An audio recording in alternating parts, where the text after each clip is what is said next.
Hello, welcome to Abuja today on AGTV, where we take a look at what is happening in Nigeria, not just Abuja like the name implies.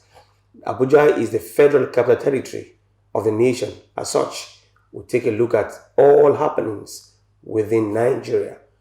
On today's episode of the show, we take you to Niger State. Yes, we shall be talking to the deputy governorship candidate of the PDP in person of Honorable Samuel Governor. Good morning. Good And morning. welcome to the show. Good morning. Welcome. How are you? Fine, thank you, sir. That is good. Yes, you are the deputy governorship candidate of the PDP in Niger State come 2023. Tell us, what is your candidature bringing to bear for the people of Niger State? Thank you very much, AGTV, for this opportunity. It is true that some few weeks back, I was nominated as the gubernatorial running mate of PDP.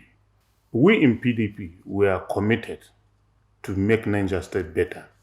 With that commitment, we hope Niger State will be better in all spheres of life. There are so many things that have gone wrong in the past 7 years 7 years of the present governor. of the present administration. Okay. And we hope, if given the opportunity with time, we'll be able to right the wrong. Okay. Talking about righting the wrongs, you mentioned that there are so many things that have gone wrong.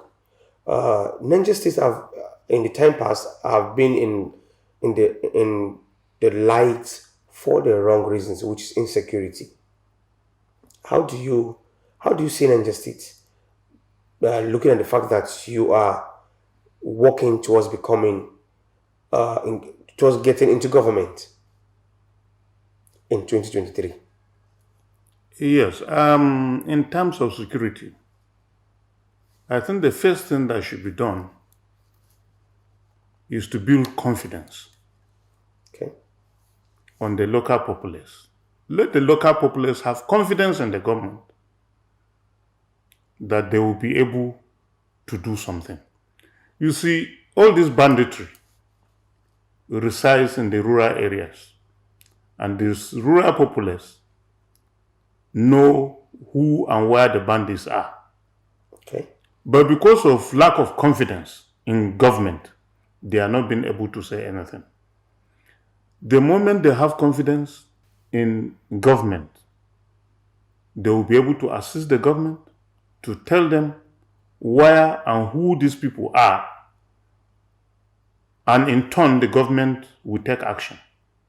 By the special grace of God, that will see to the end Okay. of banditry. Would you say the continuous activity of the bandits in Niger State is as a result of insincerity on the part of government? Very well, very, very well. Okay. It is due to insincerity, lack of commitment from the present regime, from federal down to state. Okay. There are other things in Niger State that, aside insecurity, the issue of education. I remember very well, I schooled in Niger State.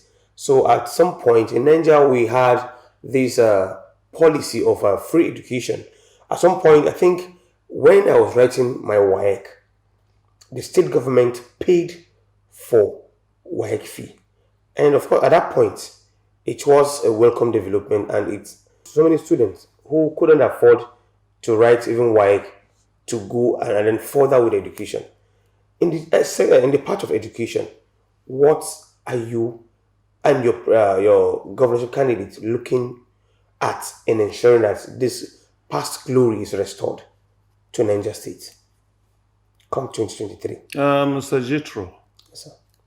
the situation we find ourselves in Niger State today in terms of education is so pathetic and unfortunate. Since this regime started 7 years ago, they have not dwelt it necessary to remove that task of paying the WAEC and NECO fees of the poor parents. And it was a program designed and brought by PDP to assist Nigerians in ensuring that they improve educationally. Okay. You see, that is just one aspect of it. There is total collapse of infrastructure In Niger State. in Niger State. But this present administration keeps talking about building infrastructure. Where? Across the state, they claim across the state. Well, we are close to Suleja here. I will refer you to go to GSS Suleja, the famous school that was established in the early 60s. Go and see how it looks like. The place is completely dilapidated. You can never allow your child to go there to do anything. Wow. Not to talk of hostels. The hostels are non-existent now. People have complained about Barrow Technical College. How is in a bad shape. It is also the same. If you go to Suleiman Barrow Technical College, the former GTC in those days, you cry. Wow. The infrastructure is completely gone. So you see, apart from paying WAEC fees, it will take some time. If we are given the opportunity to come in, it will take some time. But definitely, within 2-3 years, we will be able to get to somewhere with commitment. You see, I have had time to discuss with my principal. Yes. And he is as committed as me. Issa Liman Kantigi. He is even more committed than me to ensure that Niger State comes alive again. The issue of road infrastructure is another thing that saddens the heart of Nigerians, not just Nigerites, people who passes through from Suleja down to Lambata, those who are going back to Lapai, and those who are going to Mina.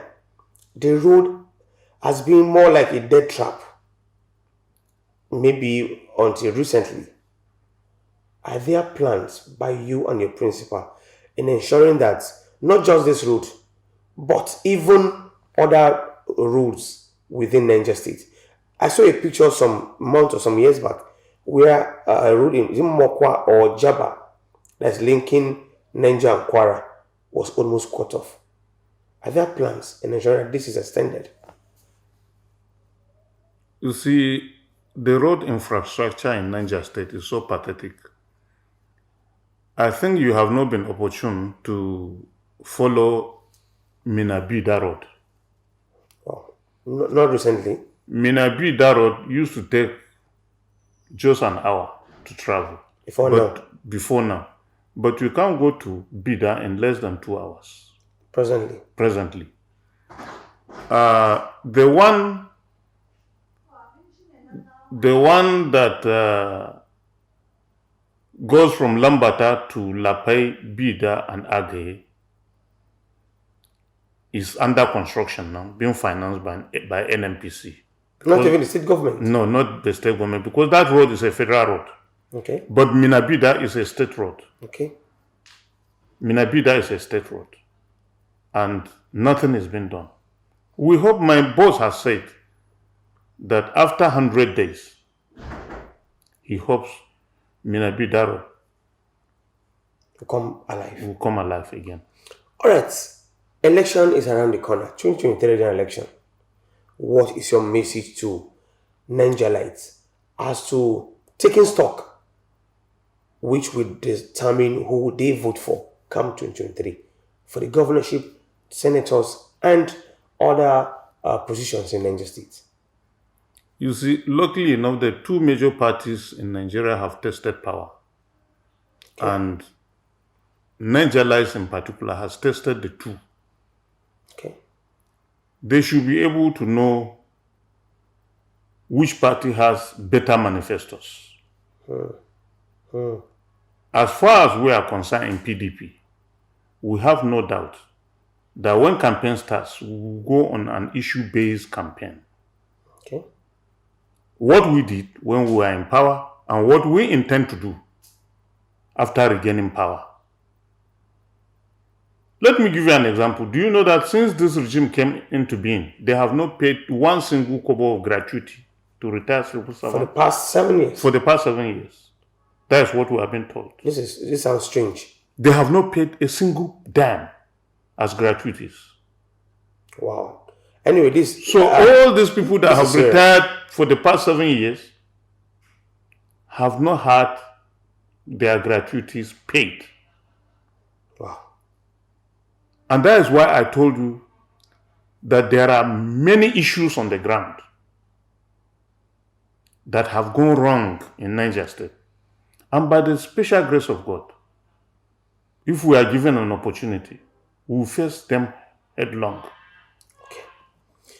Now, before we go, you are a former local government chairman of Tafa, where your name has rang bell, not just within Niger, even across to the neighboring states, such as Kaduna, coming down to FCT. What is your message to the people of your local government in ensuring that, bear in mind also that the present administration of local government of Tafa is being run by an APC government? What is your message to these people to ensuring that you get the support that you desire from them? I want to really appeal to Tafalites to make a better choice this time around. Luckily enough, they know whom I am. They know what I can do. I don't need to sell myself so much to them. They already know me. But there is one thing I want you to know. Because you mentioned that APC is in government in Tafa local government. Yes. Genuinely and sincerely, APC never won that election. Because elections, local government elections in Niger State are kangaroo. Oh, wow. Anyway, we'll dwell on that maybe some other time. Yes, go ahead. We won that election, hands down. Okay. And we hope that since the general election coming 2023 are going to be conducted by the National INEC, by the special grace of God, we will win the election. Hands down. The writing of results and running away with ballot boxes will not happen this time around. We're aware that the state government, we saw a circular that there's going to be local government elections in the state. I don't know how true that is, but how do you see that? Which means that the local government elections will be done even before 2023. How do you assess that? No, you see, there is a law governing conduct of elections in the state and also in the country. Okay. If they can abide by those laws, it's good and fine. We are prepared anytime, any day. Don't you think that would be an attempt to put in place people that will probably work against your party? No, I don't see that. Okay. Because as a council chairman, you can't force people to vote out of their conscience. Okay. Everybody will vote based on his conscience. And considering what is happening today in Niger State, if they so wish, let them conduct the elections tomorrow. Okay. And let them have their people as councillors and chairmen. Okay, 2 questions before we go. Are you worried with the new electoral act that give birth to the use of beavers? Is your party ready? Do you think your party can muzzle up power from the APC come 2023 with the use of beavers? You see, beavers is an innovation. It's an improvement to the card readers. Okay. And with the real-time online accreditation system is a step forward of doing away with rigging of elections. I think we are almost getting to a point of people's votes counting in an election. Okay. And I support the implementation of beaver system and any improvement that may come on subsequently, because you will be left to your fate. If you perform good, people will vote you again. If you perform woefully, people will throw you out. Right. The issue of rigging elections very soon will be a thing of the past. Okay. Lastly, I'll ask 2 questions in one. Lastly, the candidate of the APC is a serving member of the House of Representatives, serving in Chanchaga Federal Constituency, which happens to be in your zone B. Zone B comprises of 9 local government. Yes. Which includes Chanchaga, Boso, Gurara, Paikoro, Sulija, Tafa, Shiroro, and Muya local government in Niger State. Yes. Now, we also understand that there is the issue of some call it a gentleman agreement, which is called zoning, where the 3 zone has produced governors, and it is now time for Zone A to produce the next governor of Niger State. The candidate of the APC for this governorship election happens to be a member of House of Representatives representing a local government in Zone B. Does this agitate people or people like you? Does this mean anything to you? Does this push kind of a disadvantage to your party? No. You see, the gentleman agreement that was entered in Niger State was in the PDP. Okay. And PDP, by all circumstances, have decided to fulfill this gentleman agreement. Okay. And that is why the PDP threw its weight on bringing a governorship candidate from Zone A. And it is also the same gentleman agreement that made me emerge as a running mate in Zone B. Okay. This gentleman agreement is not binding on APC. Okay, it's only for PDP. It's not binding on APC. But some have argued that the candidate of the APC is originally from Zone A. Well, his parents come from Zone A. He was born and brought up from Zone B. Okay. And he has been in the House of Reps for 11 solid years, representing Zone B. Okay. So if maybe now by birth he's claiming to come from Zone A, he's now going back to to contest. Yes. So it's left to them. Okay. It's left to them. All right.